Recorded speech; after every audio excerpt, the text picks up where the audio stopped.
Oi, galerinha do 7º ano, tudo certinho com vocês? Hoje vamos para mais uma videoaula, certo? Estamos lá na nossa unidade 10, apostila do volume 3, lá do 3º bimestre, certo? Eu convido vocês a pegar o material de vocês, as apostilas de vocês, para acompanhar as aulas. Hoje a prof vai fazer as correções das atividades que a prof deixou semana passada para vocês. A prof deixou semana passada as atividades da página 17 e as atividades da página 18, certo? Hoje nós vamos corrigir essas atividades. Vamos lá? A prof vai compartilhar a tela da prof com vocês. Já está aqui, ó, material de vocês do 7º ano. Já falamos, né, galerinha, da nossa unidade 9, a prof já explicou toda a unidade 9 para vocês. É muito importante vocês estarem enviando as atividades para a prof, tá? De todas as atividades, né, de todas as aulas, de todas as videoaulas. Lembrem-se, gente, que todas as aulas, todas as atividades a prof corrige nas videoaulas. Então, é bem importante vocês estarem participando, prestando atenção, fazendo suas anotações, né? Estamos aqui na nossa unidade 10, colonização portuguesa na América. E as atividades que a prof deixou para vocês é da página 17 e da página 18. Olha só, página 17, então. Espaço de diálogo foram as primeiras atividades que a prof deixou para vocês semana passada. Nesse espaço de diálogo, nós temos duas perguntas. Qual o significado de colonizar? Certo? Então, lembrem-se, estamos falando de colonização. O Brasil foi uma colônia de Portugal. Então, o que significa colonizar? Né? Tomar posse desse território, mandar pessoas para cá. Né? Então, a palavra colono vem de colonizar. Ou colonizar vem de colono, certo? Então, os colonos são todos aqueles que vieram, né, no caso aqui de Portugal, para colonizar essas terras. Ou seja, para viver aqui, para retirar dela matéria-prima, certo? Então, qual é o significado de colonizar? Tornar aquele território que era até então desconhecido, nem tanto, né? Porque a gente tem que lembrar lá do Tratado de Tordesilhas, mas que ninguém oficialmente ainda tinha vindo aqui e tomado posse dessas terras. O Tratado de Tordesilhas, ele é de 1494, antes de 1500, antes da frota de Pedro Álvares Cabral chegar aqui no Brasil e tomar posse dessas terras.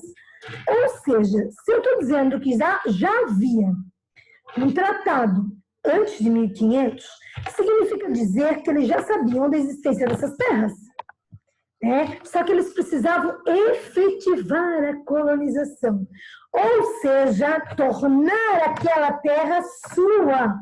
Colonizar, tornar aquele território sua colônia. Foi isso que os portugueses fizeram em 1500, porque já havia outros países interessados nessas terras. Olha, gente, a Holanda tinha interesse, a França tinha interesse, até os ingleses depois, mas principalmente franceses e holandeses. Então, se nós não tivéssemos sido colonizados por Portugal, quem sabe nossa língua oficial seria o holandês ou o francês. Olha que chique.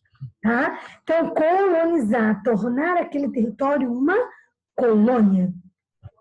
Que relação existe entre o declínio do comércio português com o Oriente e a política portuguesa de colonização do Brasil? Então, é muito, muito importante entender que de 1500 até 1530, não havia por parte de Portugal um efetivo interesse em colonizar as terras brasileiras. Por quê? Porque o comércio com as Índias era altamente lucrativo. Então, era muito lucro eles irem até as Índias, contornar a costa africana, para ir buscar as especiarias, cravo, canela, moscada, sal, porcelana, tecidos adamascados, né, produtos que não existiam na Europa. Então, esse comércio era lucrativo, as terras ficaram aqui. O que se fez de 1500 a 1530? Se extraiu o quê? O pau-brasil. Porque não precisava colonizar, não precisava trazer gente para cá. As embarcações chegavam, aportavam, havia um escambo, que era a troca de mercadorias entre portugueses e indígenas, certo? Trocava-se essas mercadorias, os portugueses saíam com as embarcações recheadas de pau-brasil e vendiam na Europa. Então não era necessário um grande agrupamento de pessoas aqui no nosso país. O que acontecia? O rei de Portugal dava uma concessão, ou seja, permitia que se extraísse pau-brasil aqui nas nossas terras. E para isso, quem não tinha essa concessão, extraiu o pau-brasil de maneira ilegal, como se fosse um contrabando. Isso acontecia? Sim, isso acontecia, tá? Porque o pau-brasil era uma árvore endêmica, só tem aqui no nosso país, certo? Então, o que acontece? Depois de 1530, quando esse comércio com as Índias já não é mais lucrativo, porque outros países começam a comercializar com essa região, esses produtos já não estão dando tanto lucro, aí Portugal pensa, peraí, eu tenho as terras lá. Se eu não colonizar, outro país vai fazer, então eu preciso colonizar. Então, a decadência, os problemas, a falta de lucro com o comércio com o Oriente fez com que os portugueses, então, colonizassem o nosso país, certo? Então, de 1500 até 1530, olha o que acontecia, somente os contatos, o escambo, a troca de mercadorias entre portugueses e indígenas, certo, gente? E a página 18, a prof também pediu para vocês fazerem. Também interpretando documentos. Olha só. E dali, avistamos homens que andavam pela praia, uns 7 ou 8, segundo disseram, os navios pequenos que chegaram primeiro. Quando bateu a embarcação, chegou à boca do rio e já lá estavam 18 ou 20. Pardos, nus, traziam arcos nas mãos e suas setas. Vinham todo rijamente, apreensivos, né, gente, em direção ao batel, em direção à embarcação. E Nicolau Coelho fez-lhe sinal que pousassem os arcos. E eles os depuseram, ou seja, baixaram os arcos. Mas não pôde deles haver fala nem entendimento que aproveitasse por amar quebrar na costa. Somente arremessou-lhe um barrete vermelho e uma carapuça de linho que levava na cabeça e um sombreiro preto. E um deles lhe arremessou um sombreiro de penas de ave, compridas, com uma copazinha de penas vermelhas e pardas, como de papagaio. E com isto se volveu a naus por ser tarde e não poder haver deles mais fala por causa do mar. Ou seja, aqui é uma partezinha, um fragmento da Carta de Pero Vaz de Caminha, o primeiro documento histórico oficial do nosso país. A Carta de Pero Vaz de Caminha, gente, foi um documento muito importante. Por que foi um documento importante? Porque era o registro do que eles tinham encontrado aqui em 1500. Não dava para mandar um WhatsApp para o rei, nem mandar pelo Face, pelo Insta, ou fazer no Twitter. Ou seja, o que dava para fazer era registrar, escrever o que eles viram aqui. Lembra que eu disse para vocês que de cara em 1500, o que os portugueses queriam? Ouro, minério. Mas foi uma frustração porque eles não encontraram nem ouro, nem outro tipo de minério de cara. Mas encontraram depois o pau-brasil, certo? Então, olha a letra A. Quais características dos indígenas chamaram a atenção dos portugueses? Gente, eles andavam nus. traziam arcos nas mãos e suas setas, ou seja, é uma cultura muito diferente. Os portugueses estão lá, todos vestidos, os portugueses têm arma de fogo. E aí sai uma população que anda nua, e o que eles têm na mão? Arco e flecha. Então, é bem diferente, né? É possível afirmar que os encontros entre portugueses e indígenas foram inicialmente amistosos? O que é amistoso? Tranquilo. Transcreva o fragmento do texto que comprova sua resposta. Olha aqui, gente. Aqui no texto fala, no segundo parágrafo, e Nicolau Coelho lhes fez sinal que pousassem os arcos e eles o depuseram, ou seja, que baixassem os arcos. E eles baixaram. Então, não teve, de primeiro momento, um confronto direto. Foi um encontro amistoso, relativamente tranquilo dentro das possibilidades, porque ninguém entendia o que o outro estava falando, certo? Mas, né, o contato aconteceu. Olha só, aqui nós já falamos do pau-brasil, né? Então, é uma árvore que aqui no Brasil é chamada de ibirapitanga. O Brasil é chamado de pindorama. Era o nome que os indígenas davam ao nosso país. E a árvore do pau-brasil era chamada de né? Era chamada de ibirapitanga. Pindorama no nosso país, ibirapitanga árvore. Quando os portugueses, gente, viram os indígenas com a coloração vermelha, eles usavam muito vermelho para colorir o corpo, os olhos dos portugueses, ó, ficaram arregalados. O vermelho era sinônimo de poder na Europa. E para conseguir o vermelho era muito difícil, né, gente? Lá na ilha de Sumatra, um molusco pequenininho chamado murex, e agora era muito mais perto. Fora que o pau-brasil é altamente resistente. Dava para construir casa, portas, cascos de navios, e eles foram sendo cortados, né? Nos primeiros 30 anos, gente, foi uma total, assim, devastação. O pau-brasil é uma árvore endêmica da Mata Atlântica. A Mata Atlântica é toda a vegetação do litoral do nosso país. Tá aqui, ó. Certo? Aqui nós temos toda a área de ocorrência de pau-brasil e toda essa região de Mata Atlântica. Alguns autores falam que nós temos 5% de Mata Atlântica, outros 8%. O que nós sabemos é que nós temos menos de 10% dessa vegetação, certo? Portanto, né, se eu tenho menos de 10% dessa vegetação, automaticamente, né, as árvores, né, que fazem parte dela também praticamente desapareceram. O pau-brasil quase foi extinto, não foi extinto, tá? Então, nós temos ainda, aqui pertinho, lá ali no Sinuelo, né, nós temos ainda pau-brasil. E é claro que na Mata Atlântica, aqui na Penha, na Morraria da Praia Vermelha, que é uma área de preservação permanente de Mata Atlântica, deve ter pau-brasil, certo? Relação dos indígenas com os portugueses. Então, a primeira relação foi o quê? Amistosa. Depois, é muito diferente, são culturas muito diferentes, gente. É um choque cultural. Imaginem vocês o que é um encontro de povos que falam línguas diferentes, que tem a cultura totalmente diferente, certo?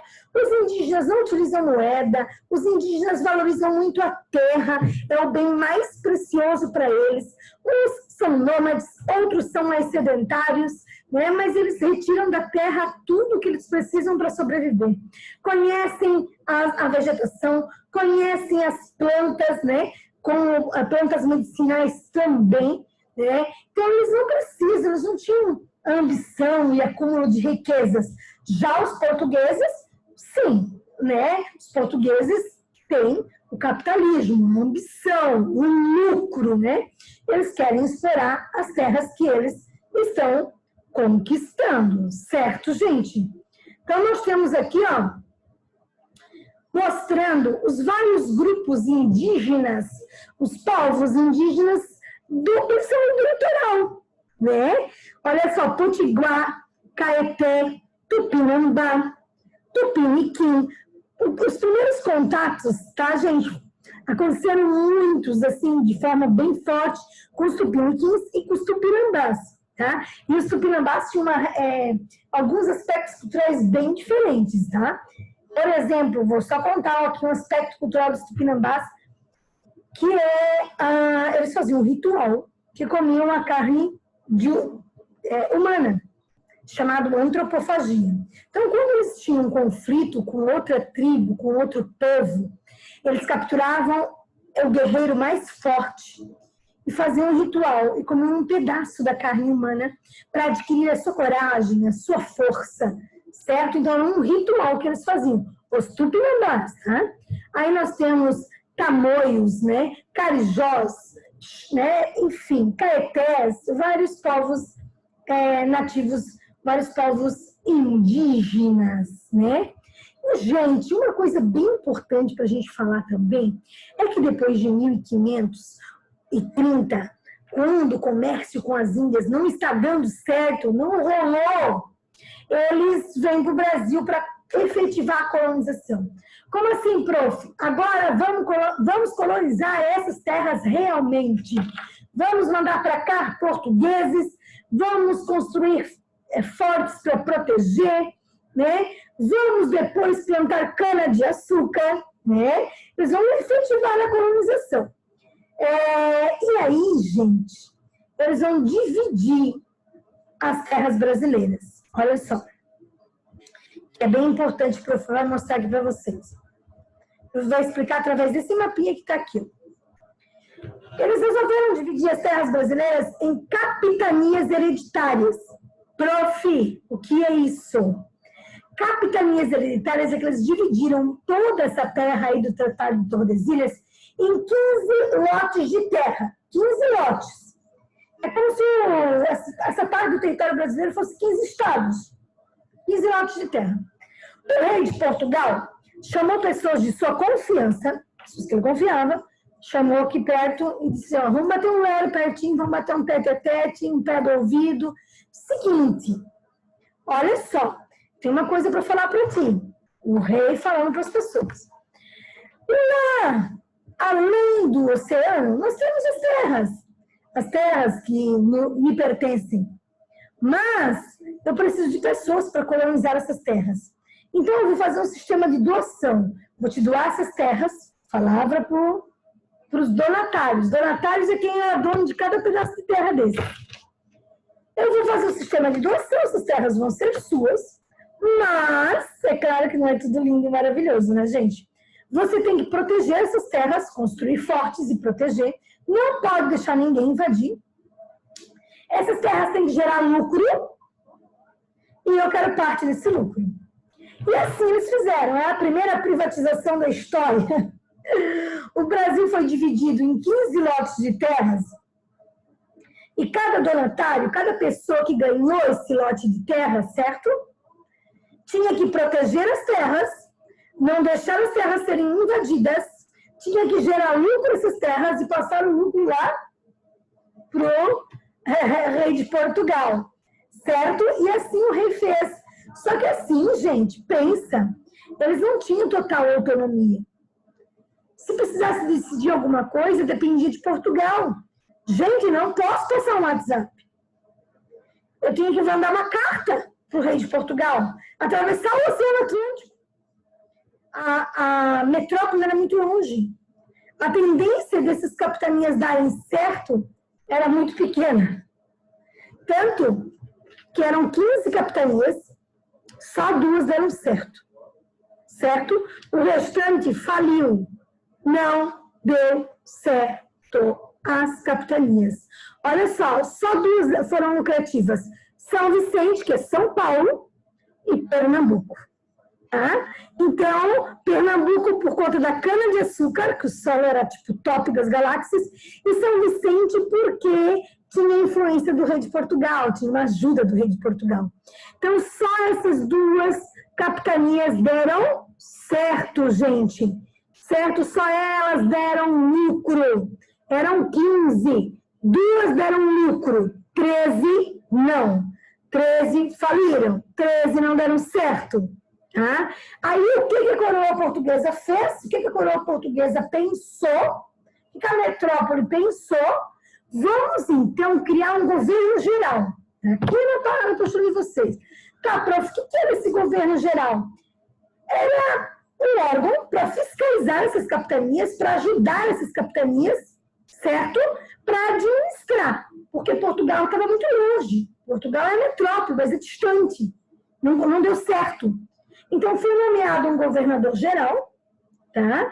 E a capitania lá da Bahia e Todos os Santos foi sede do governo. Então, lembra, gente, a primeira capital do Brasil foi onde? Salvador, Bahia, certo? Então, é lá que nós vamos ter a primeira capital do nosso país.